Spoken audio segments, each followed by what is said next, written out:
हरियाणा के चुनावी दंगल की स्टोरी स्क्रीन प्ले जारी है। धीरे धीरे यह क्लाइमैक्स की तरफ बढ़ रहा है। 5 अक्टूबर को मतदान के बाद जब 8 अक्टूबर को रिजल्ट आएगा तब पता चलेगा कि हरियाणा की गद्दी जनता ने किसे सौंपी है। एक तरफ कांग्रेस बीजेपी पर हमला बोलते हुए जनता के सामने उसकी खामियां गिना रही है, तो वही बीजेपी भी 10 साल के अपने विकास कार्यों का जोर शोर से बिगुल फूंक रही है। मैदान में आम आदमी पार्टी भी है जो खुद को राज्य में नया विकल्प बता रही है, लेकिन लगता है कि बीजेपी में अंदर खाने सब कुछ ठीक नहीं है। वोटिंग अभी हुई भी नहीं है, नतीजे आए भी नहीं है और बीजेपी के वरिष्ठ नेता अनिल विज ने मुख्यमंत्री पद पर दावा ठोक दिया है। रविवार को विज ने कहा कि अगर पार्टी सत्ता में लौटती है तो वह मुख्यमंत्री पद के लिए दावा पेश करेंगे। अनिल विज 6 बार के विधायक रह चुके हैं, लेकिन हैरानी की बात यह है कि बीजेपी पहले ही साफ कर चुकी है कि अगर वह सत्ता में लौटी तो नायब सिंह सैनी ही मुख्यमंत्री रहेंगे।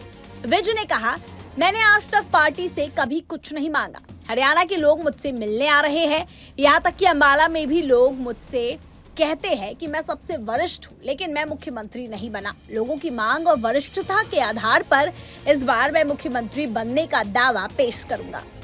अंबाला कैंट से विधायक विज ने कहा, पार्टी मुझे मुख्यमंत्री बनाती है या नहीं यह उस पर निर्भर करता है, लेकिन अगर वह मुझे मुख्यमंत्री बनाती है तो मैं हरियाणा की तकदीर और तस्वीर बदल दूंगा। विज ने कहा, मैं पार्टी का सबसे सीनियर विधायक हूं और 6 चुनाव जीत चुका हूं और 7वां चुनाव लड़ रहा हूं। मैंने अब तक अपनी पार्टी से कभी कुछ नहीं मांगा है। 71 साल के विज ने कहा, लेकिन पूरे हरियाणा और मेरे अपने निर्वाचन क्षेत्र के लोग मुझसे मिल रहे हैं, मैं मुख्यमंत्री पद के लिए दावा पेश करूंगा। हालांकि जब उनसे पूछा गया कि सैनी को पहले ही मुख्यमंत्री पद का उम्मीदवार घोषित किया जा चुका है, तो विज ने कहा, दावा करने पर कोई रोक नहीं है, मैं अपना दावा करूंगा। पार्टी को जो फैसला लेना होगा वो ले लेगी। चुनाव में अब कुछ ही हफ्ते बचे हैं, ऐसे में उनके फैसले के समय के बारे में पूछे जाने पर विज ने कहा कि लोगों के उनसे मिलने आने के बाद उन्होंने ये फैसला लिया है। इससे पहले विज ने कैबिनेट से बाहर किए जाने पर नाराजगी जताते हुए कहा था कि कुछ लोगों ने उनको अपनी ही पार्टी में पराया बना दिया है।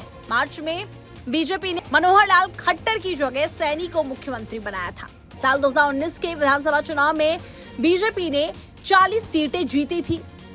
तब भी शुरू में उनके सीएम बनने की खबरें पर्दे के पीछे चलती रही। हालांकि बहुमत से 6 सीटें कम रहने की वजह से बीजेपी को दुष्यंत चौटाला की जननायक जनता पार्टी यानी कि जेजेपी के साथ गठबंधन करना पड़ा था और पार्टी ने फिर से मनोहर लाल खट्टर को सीएम बना दिया था।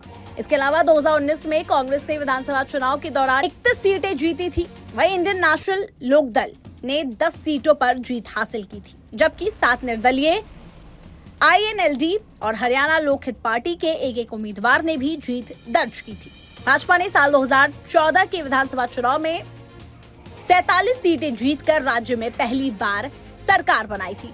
अब विज मुख्यमंत्री पद पर दावा तो तभी ठोक सकते हैं जब बीजेपी फिर से सत्ता में वापसी करे, लेकिन अगर उन्होंने वरिष्ठता के आधार पर दावा पेश किया तो क्या आला कबार उसे मानेगा, ये देखने वाली बात होगी। फिलहाल के लिए बस इतना ही। देश और विदेश की तमाम खबरें देखने के लिए बने रहिए न्यूज स्टेट्स के साथ। न्यूज नेशन अब व्हाट्सएप पर खबरों की ताजा अपडेट के लिए न्यूज नेशन के इस QR कोड को स्कैन करें।